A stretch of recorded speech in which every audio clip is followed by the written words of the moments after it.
Hello, we are doing a card reveal. Card number 1, Spirit Guide Oracle cards. And before I show you what this card is, I want to tell you a little bit about a course that I have coming up. It's called SpiritLight, and this is the, I guess you could say, the textbook. This and the card deck, the Spirit Guide card deck. It's the textbook for that course. There is a self-study online version, or 2 modules that are available in that format, but every year I take a small group of people on a beautiful journey with me, and once a week on Zoom we have a class together, and I teach you how to read oracle cards without needing a book. Now, you might not have the Spirit Guide oracle cards, it doesn't matter, you can use any oracle card deck, and I will teach you how to tap into your intuition and get a good, clear message from the card that has come through. And so I'm going to do exactly that. I am going to read you a little bit from the book, but before I do, I want to bring through a channeled, inspired message from our character. And that is one of the ways that I think about spirit guides. If you can think of your higher guidance or your higher power as just being an abstract, intangible thing, it's a lot easier to communicate with it if you turn it into a character, almost like a little bit of an invisible friend. And that's kind of what spirit guides are. They're invisible friends for grown-ups. And all right, so drum roll. Here's our card reveal. This is Obizia, and she is grandmother energy. She connects us with our ancestors and our ancestry. And that beautiful flower she has in her hair is a Herbertia. I remember when I first made this flower essence up, I didn't know that it was a Herbertia. And at the time I called it Soak the Dawn, because it only ever flowered in the early morning, and then when the heat of the day came out, it would just drop away. And it's a beautiful flower and very, very good for clearing out mess and muck and muddle that's not yours from your aura. So we are just going to take a little moment. You can gaze at her, and perhaps she'll talk to you as well. We're very much, when we're doing card readings, working with oracle card play, we use our imagination, and we just let ourselves be enchanted. So let's have a little quiet moment to do that, and I'll bring through the message that I've got, and perhaps you want to share what comes through for you as well. If you were sitting in a room with this lady and gazing into her eyes, and maybe she had her hand on your heart, she was talking to you earnestly, what might she be saying? Remember that whenever we're talking about spirit guides, these are light beings, and we're talking about good, healthy, quality messages.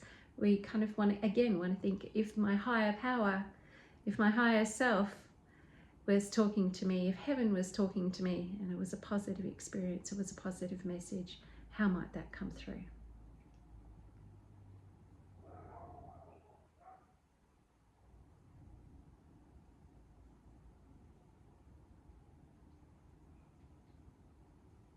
Okay, and so part of what's been coming through for me today with Obizia is just this sense of almost like her putting a hand on my shoulder, a hand on my knee, and just asking me to pause, asking me to wait, almost as though if there's any compulsion that I have, if there's any knee-jerk reaction that's coming from an emotional place, that's coming from an habitual, conditioned place, she's really asking me to just take a breath and a step back. And she's asking you to do this as well.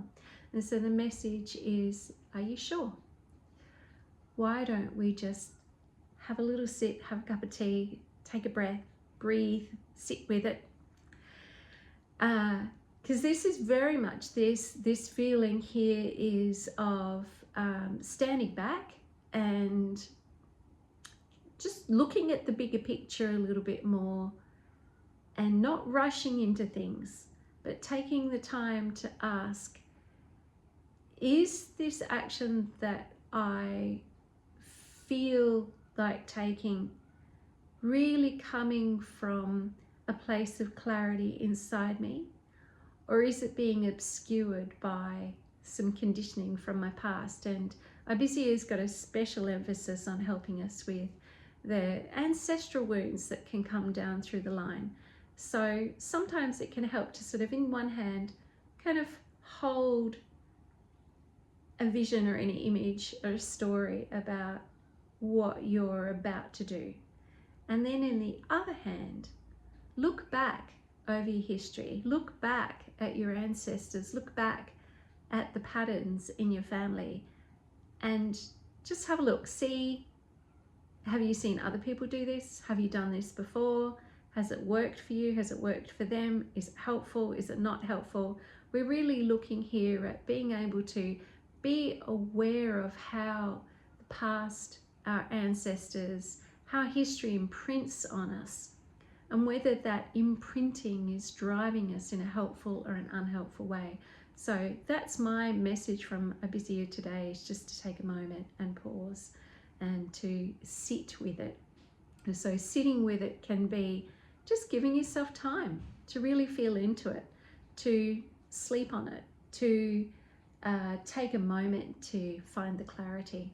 And I wonder what your message was. Maybe you can share it below. And I'm going to come to the book now and find Ibizia. And I'm just going to read. So a Spirit Guide Oracle card's a little bit different from your standard Oracle cards, because it's a lot more along the lines of the idea of calling upon a helper, your higher power, and turning it into a character, and then having faith that it can be there for you. And faith is very, very powerful. So there's about 5 points here with the call on Ibizia when. One of them is call on Ibizia when you're feeling confused, foggy-headed, or overwhelmed, and you're not sure about the right thing to do. So if you've drawn this card, it's possible that that's what's been going on for you. And really, if you've drawn that card, it's about that particular issue in your life where there is a little bit of overwhelm or a lack of clarity in some way. The next one, call on Ibizia when you're not sure why you keep doing something in a particular way, or staying in a situation or relationship, and you'd like insight into your underlying motivations.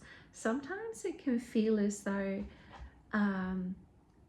the habitual thing that we're doing, or the same as usual, day in, day out, business as usual mode that we have, doesn't necessarily add up. It doesn't really fit with what we know is good for us. It doesn't really fit with our values. It doesn't really fit with the insights and the messages that are maybe coming through from our depths or our dreams, or that we notice even coming forth from us in conversations with other people. So the next one I want to read to you is call on Ibizia when you're getting tangled up with one or more people around you and taking on stuff that isn't yours, such as other people's feelings, opinions, or responsibilities. And so I would say one of these ideas about spirit guides, we're going to say Ibizia is just a representation of your higher power. She might be ancestral grandmother energy. She might be your fairy godmother or guardian angel. However you want to paint it is entirely up to you. But just have this idea that you can call in help. This is called surrendering or handing it over, and ask, pray, whatever feels right for you. It's really just about setting an intention, and it's not just about spirit. It's about wiring your brain in a certain kind of way to say, this is what matters to me. This is what I'm going to focus on. This is what I'm asking for. I may not know exactly how to get there, but I'm setting the intention that this is what's important, what the value is. And then you can just sort of sit back, hand it over, and just trust that something inside you will lead you in that direction. So we are going to ask for the clarity that you need to see something more clearly, and then have faith that there's going to be conversations you'll have, things that you'll hear, experiences that you have, that will just help you see things in a clearer light, that will help you see it from a different perspective, that might give you a broader context in some kind of way. And what would it feel like if you had faith that the answers are inside yourself. One last little message I want to pass through is this idea that if there is an internal conflict inside you where you've got mixed feelings or a little bit of an argument going on, look for the common ground. It's usually the issue is that both parts of you have a very good point of view, and it's not that it's you're meant to necessarily choose one way or the other. It might be that it's more cohesive or integrated to consider the 2 points of view. And one of the ways we can get to that integration point, which can bring clarity, is to ask, well, if I had this part of me and this part of me, and I could look for the common ground, what they both actually agree on, rather than getting myself all worked up about the tension point between them. Where is that common ground? What can I agree upon? If most of me agrees that this works, stay focused on that for a moment. Lean into that, and you might find that then the next bit comes naturally after that. Sometimes we don't need to get ahead of ourselves. We don't have to necessarily have all of the answers weeks before we're actually arriving at that point. So there can be a peace that comes with the grace of handing it over, having faith. And with that peace, often everything just shifts inside of you. Your nervous system works a little bit better. Everything calms down, and that still point of clarity can come. Okay, last message for you is, yes, I've got the course. If you reach out to me about that, I'm only taking on a few people. I'm definitely looking for people. It's very intimate, close, wonderful sharing, learning, growing journey that we have together, and I love to have people to do that with every year.